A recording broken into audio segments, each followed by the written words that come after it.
guys, welcome back to my channel. So as I said last week, I have a follow-on video. So this video is how to get ahead with yo-yo. If you've been watching my channel for a while, you'll know that I actually am quite ahead quite a lot of the time. I don't think there has actually been a time when I've fallen behind, so I thought I'd share my tips with you. Before I get started though, don't forget to like and subscribe if you haven't already, and also turn on the little bell icon so that you get notified every time I upload a new video. So a lot of you may know that the module websites actually open before October the 3rd, or whenever it is that you actually start your course.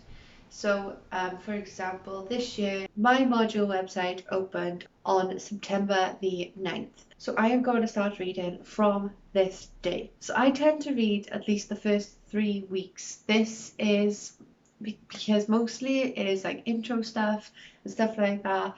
But then if you think about it, that's 3 weeks you don't actually have to read. You can spend studying instead when your module actually starts. So you're 3 weeks ahead already. I don't just stop reading after those 3 weeks. I actually work on other things to help get me ahead. So another thing I do when I first get to see my module materials is I read the first TMA question. Now I go through this and I see what materials I need, what sections of the materials I need to be referring to, if I need to do any of my own research. I get the base of the question down and I work my way through it. Like, is it evaluate? Do I have to write an essay? Is this a problem style question? Those type of things. I spend a week preparing for the first TMA. This way then, when I'm getting to the parts that I'm actually going to need to refer to, I'll already have the prep done, so I can just find the information, relay the information onto my prep work, and then I can just carry on reading as normal, and I won't have to keep flipping back and forth and finding different materials and stuff like that. So that's something I suggest that you do as well. So the next two things that I do to get ahead with my studies is something that not everyone else can do. I'm fortunate enough to be able to study full time. My daughter's in school now full time, and my partner works full time.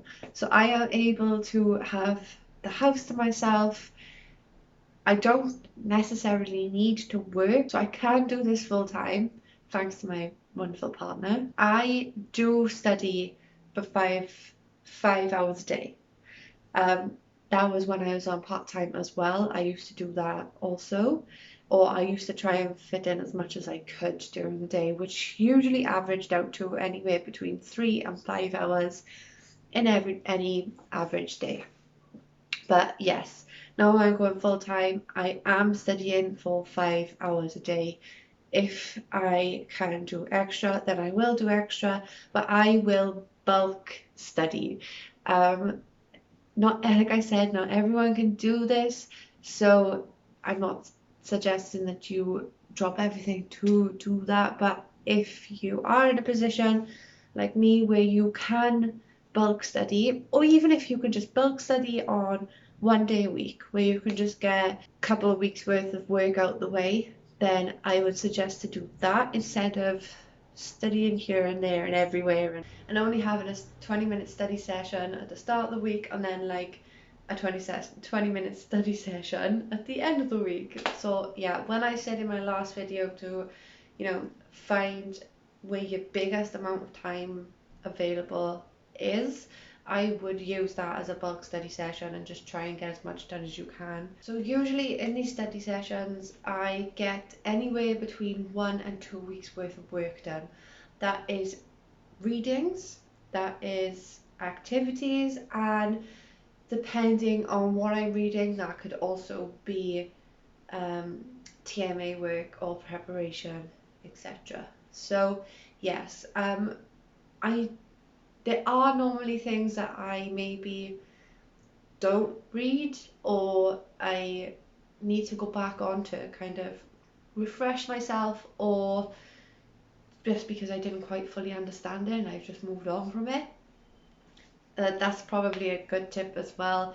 If you find that you don't understand something fully, try and read on from it a little bit to stop yourself from getting in any sort of muddle, or if you feel like maybe you can't read that anymore because otherwise you're just going to give up completely, then I would suggest to just move on from it, forget it, just move on from it, and then come back to it after you have some more context. I've done that a couple of times and it's actually sat a bit better with me.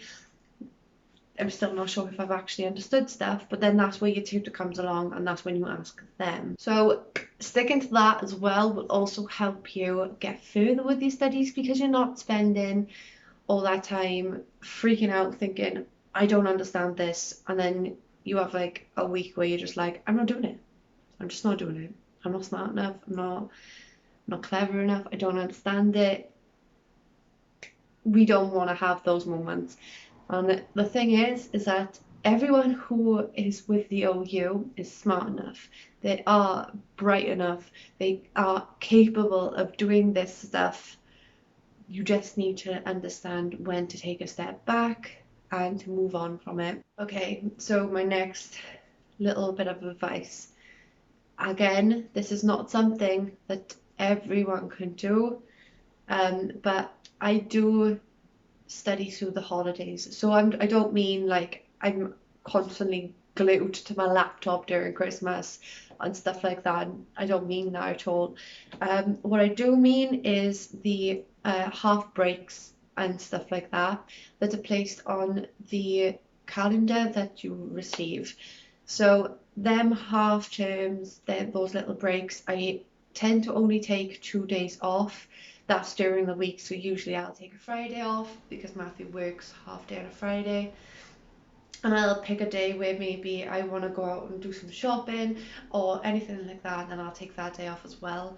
So the other days I do work through it, and like I said, again, I know it's not something that everyone can do. Maybe you can't fully concentrate on half term because you've got kids running around.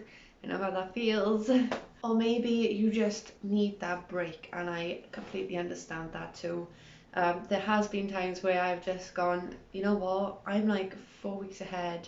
There's a holiday this week. I'm just gonna take it and I'm just gonna let myself relax and come back fresh. And yes, we all need one of those times, but I'm not saying you can't do that. I'm not saying you have to do any of this, to be honest. What I am saying though is if you can, maybe use those holidays as like catch-up time. So if, like I just mentioned, if you've gone through something and you haven't understood it and you want to go back and try again, that's the best time to do that, because you know that you don't actually have to do it and you've got all this time off afterwards. It's probably the best time to do it to give your mind that bit of ease. So when I actually put into action all of these tips I've just given you, I end up having 2 to 3 months spare. This was in part-time now. I'm referring to part-time study. I would have 2 to 3 months spare at the end of my year. So I would have 2 to 3 months to spend on my final ETMA question.